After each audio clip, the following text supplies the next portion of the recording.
Hello again everyone. 5 viewers pertama langsung tulis di kolom komen kira-kira altcoin apa yang kita akan review untuk day to day update di Telegram. Plus sisa koinnya nanti yang nggak kepilih dari voting akan kita update melalui YouTube. So, welcome back again guys di Bitcoin Update, dan di update hari ini kita mau cek untuk posisi Bitcoin yang masih terkonsolidasi lebih kurangnya di level-level yang kita sudah marking, dan kita mencoba untuk mencari tahu ya sejauh mana nih kira-kira ekspansi daripada sellers pada Bitcoin. So kita langsung aja masuk ke dalam price actionnya. Checking untuk Bitcoin di sini dari daily close untuk Senin kemarin menunjukkan sellers itu lebih dominan. Technically setelah dia terkonsolidasi hari ini kelihatannya kita bisa di bawah closing dengan harga lebih rendah, dan kondisi tersebut sebenarnya ini satu hal yang saya mungkin mempertimbangkan ya, perlu kita antisipasi. Seperti yang kita tahu di sini, proses penurunan yang terjadi di sini itu sifatnya sangatlah agresif. Jadi meninggalkan banyak sekali order yang tersisa di sana, dan saya pikir kalau misalkan kita dibawa turun, ini ada probabilitas loh untuk kita ngelihat harga itu fake out dulu sebelum nanjak lagi. Jadi jatuhnya seperti liquidity grab yang ada di kondisi area tersebut ya.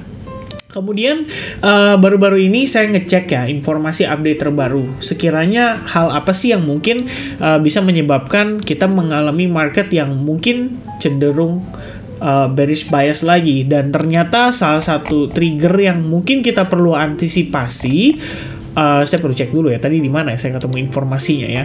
Ya intinya teman-teman kita tahu di sini. Oke, saya coba cek ya. Oke, Binance Head of Product depart as Executive Exodus gather steam. Oke, ini kita coba cek ya teman-teman. Binance Head of Product ya depart tuh maksudnya cabut ya, depart. Sorry teman-teman, ini kita tulis. Nah ini dia ya beritanya dari CoinDesk. Jadi Binance Head of Product departs as Executive Exodus gathers team. Jadi kalau kita lihat di sini ada yang namanya Mayur Kamat ya, dia adalah Chief Strategy Officer. Kemudian ada Patrick Hillman, kemudian ada Matthew Price, dan ada Stephen Christie plus Leon Fong ya. Ini adalah Asia Pacific Head atau kepala Asia Pasifik. Dan dengan mundurnya mereka satu persatu, itu ada banyak orang yang percaya bahwa something is definitely wrong with Binance. Jadi kepergian mereka itu dihubungkan dengan founder CZ di sini merespon atas investigasi Binance terhadap US Department of Justice berdasarkan laporan yang terlampir. CZ mendeskripsikan kondisi tersebut atas FUD atau fear, uncertainty, dan doubt. Nah sebenarnya kita nggak tahu nih teman-teman sekalian, apakah ini akan merembet terus-menerus dan pada akhirnya bisa menyebabkan FUD ini semakin booming ya, pada akhirnya menjadi salah satu trigger daripada event Black Swan yang akan terjadi berikutnya. Ini tentu saja kita perlu antisipasi sama-sama, dan kalau kita ngelihat kondisi ini kan yang diserang itu kan adalah Binance ya. Berarti teman-teman tahu nih, koin Binance yang kita sudah kemarin sempat review itu boleh banget nih untuk teman-teman semakin aware lah ibaratnya. Ya sebisa mungkin kalau teman-teman punya aset kripto, jangan disimpan di exchange. Alangkah lebih baiknya kalian siapkan sebuah cold wallet atau hard wallet, kalian save, kalian punya aset di sana. Dan buat teman-teman yang mungkin trading di futures market, mungkin boleh di-consider untuk capitalnya dikurangin ya. Kalau misalkan di sana trading menggunakan USDT, berarti USDT-nya mungkin udah boleh dikurangin ya. Kita antisipasi kemungkinan terburuk yang tidak kita harapkan. Tapi ya dibalik semua itu ya tentu kita punya harapan yang lebih positif. Tapi ya kita nggak pernah tahu teman-teman, anything can happen. So just be safe. Itu aja mungkin note yang perlu dipahami sama teman-teman sekalian selaku para investor dari crypto aset atau Bitcoin dan kawan-kawan. Alright, so melanjut pada time frame hourly-nya. Jadi sebenarnya kemarin saya lupa ya kemarin malam apa kayak kemarin malam ya, sore lah ke malam itu kita melihat ada sebuah setup. Jadi saya decide untuk short di Bitcoin pada saat dia terkena rejection dari area VWAP-nya. Kemudian kalau misalkan terlambat atau ketinggalan pun saya melihat di sini ada probabilitas proses retest terjadi untuk harga yang lebih rendah.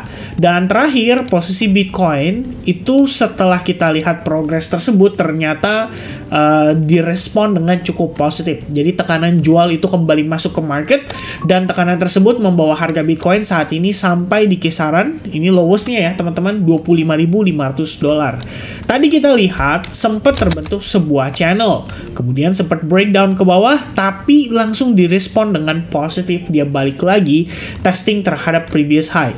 Saya di sini decide untuk full close position sell short saya yang sedang dalam keadaan running. Decisionnya tersebut disebabkan oleh saya melihat ada probabilitas Bitcoin di sini itu bisa jadi membentuk yang namanya higher low. Ya, jadi kita udah ngelihat ada proses transisi di sana antara dia membentuk higher low atau sekedar konsolidasi aja. Ya, terlepas dari kondisi itu, secara struktur sebetulnya selama Bitcoin di sini belum benar-benar breakdown dari trendline yang saya marking di sini, ini berarti masih ada probabilitas untuk Bitcoin ter-reject kembali dan dia create lower low. Ya, sayangnya tadi ketika saya melihat candle bullish, ini pada saat lagi live streaming juga atau live session bareng sama teman-teman di Advance, saya decide untuk close dulu lah posisinya. Kenapa? Karena saya melihat sejauh ini kita juga memang terkonsolidasi. Ya, pergerakannya tuh belum benar-benar teraktivasi. Kita nggak ngelihat benar-benar tekanan yang agresif. Market cuman sideways saja, bolak-balik mondar-mandir. Ya, sepanjang hari ini dan juga sepanjang kemarin. Jadi yang kelihatannya punya banyak opportunity itu datangnya justru dari altcoins. Kita tahu hari ini Solana itu ada news yang cukup positif. Solana nge-pump, kemudian ada beberapa koin lainnya di sini yang ikut terkena impact seperti kalau kita lihat ya, kita punya Conflux yang juga katanya akan ada hard fork. Jadi di sini responnya cukup positif. Kemudian selain daripada itu, kita juga melihat XLM ya, kemarin dia udah mendapatkan reaction positif.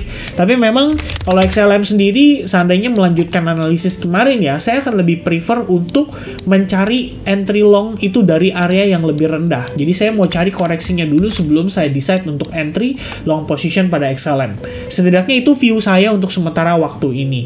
Meanwhile, saya punya XRM yang tadinya juga ongoing lagi sell position, sell short. Di sini udah taking profit, area target profit juga sudah tercapai.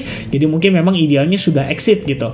Sementara ada satu lagi yang kita ngelihatnya tuh sebenarnya punya opportunity untuk sell short. Jadi kemarin saya melihat time frame kecil ada opportunity untuk di retest. Jadi kita ngelihat di sini ada area after value gap yang sekiranya bisa berpotensi untuk dimanfaatkan melakukan sell short. Jadi tadi malam sekitar, kemarin siang ya, jam 2 siang, kita lihat harga bisa retrace ke fair value gap dan somehow posisi tersebut ke trigger. Cuman pada prosesnya, ini saya memperhatikan dengan seksama. Kalau misalkan XRP di sini somehow dia breakout dari trend line atau misalnya dia break out dari area support resistance-nya, berarti dia kayak reclaim kembali area tersebut menjadi potensi support, ya sebaiknya sih exit terlebih dahulu.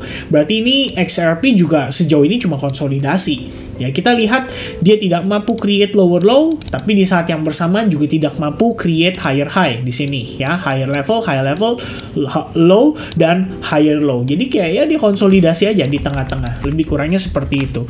Jadi kita coba cari alternatif yang lain. Ada beberapa idea yang mungkin sekiranya bisa di-execute, tapi kita butuh lebih banyak konfirmasi.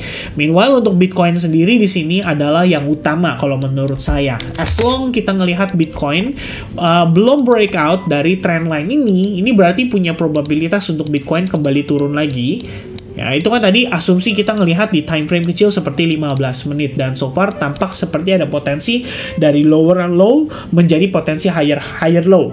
Nah, kalau misalkan somehow kita kena reject lagi, maka teman-teman perlu antisipasi Bitcoin untuk balik lagi testing ke level $25.400. Dan itu artinya buat altcoins yang mungkin tadinya view-nya lebih kecenderungan untuk long, ya sebaiknya sih jangan terburu-buru dieksekusi. Karena ketika Bitcoin-nya turun, altcoin juga pasti akan ikut turun. Ya, ini beruntung aja. Kebetulan Bitcoin dominance-nya lagi agak cenderung turun, teman-teman. Tapi kalau Bitcoin dominance-nya itu cenderung nanjak, I don't know ya, maybe from area demand zone di sini, tiba-tiba dia cenderung rebound lagi. Nah, itu kalian harus tahu, berarti altcoins bakalan suffering banget.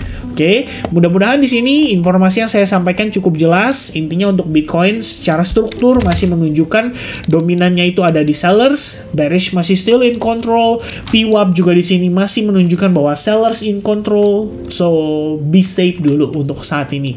Jangan tergesa-gesa dan sabar menunggu sampai opportunity itu datang ke kita. Ya, for now bias saya masih sell short untuk Bitcoin as long dia belum breakout dari trend line. Jadi teman-teman sekalian buat yang long position, sekali lagi nih buat altcoins yang mungkin planningnya adalah long position, kalian harus antisipasi kondisi Bitcoin terkena rejection kembali. Jadi at least resikonya kalau saya biasanya saya akan kurangin menjadi half risk seperti 0,5% atau mungkin mentok-mentok 0,75%. Ya depend lah on setupnya atau dalam kondisi marketnya sendiri nanti seperti apa ya, kita baru analisis lagi di sana. Oke, everyone, so I guess itu dia update saya seputaran Bitcoin dan beberapa altcoins tadi yang saya sempat tunjukin. Kalau misalnya teman-teman ada interest di sana, mungkin boleh type juga di kolom komen, bisa kita masukin ke sebagai bagian dari voting untuk next day-to-day update di Telegram. And I guess that's it from me. Thank you very much guys, and I'll see you guys again in the next update. Cheers and bye-bye guys.